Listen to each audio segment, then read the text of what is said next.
മോളെ ഉണർത്താതടി. എന്തു പറ്റി? എല്ലാം പറഞ്ഞു തരണം. 1 3 2 1 3 2 കേക്ക് 1 3 2 1 3 2. ഈ 1 3 2 മന്ത്രം നിന്നെ ആരാ പഠിപ്പിച്ചത്? നിങ്ങൾ തന്നെ.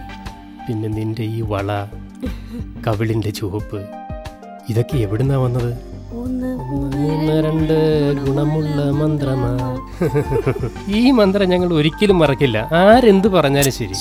ഓർമ്മയുണ്ടല്ലോ ANM ചേച്ചിയുടെ വാക്ക്? ആദ്യത്തെയും രണ്ടാമത്തെയും കുഞ്ഞിനിടയിൽ 3 വർഷത്തെ ഇടവേള ഉണ്ടായിരിക്കണം. ഇത് അമ്മയുടെയും കുഞ്ഞിന്റെയും ആരോഗ്യത്തിനു നല്ലതാണ്, സമ്പാദ്യവും ഉണ്ടാകും.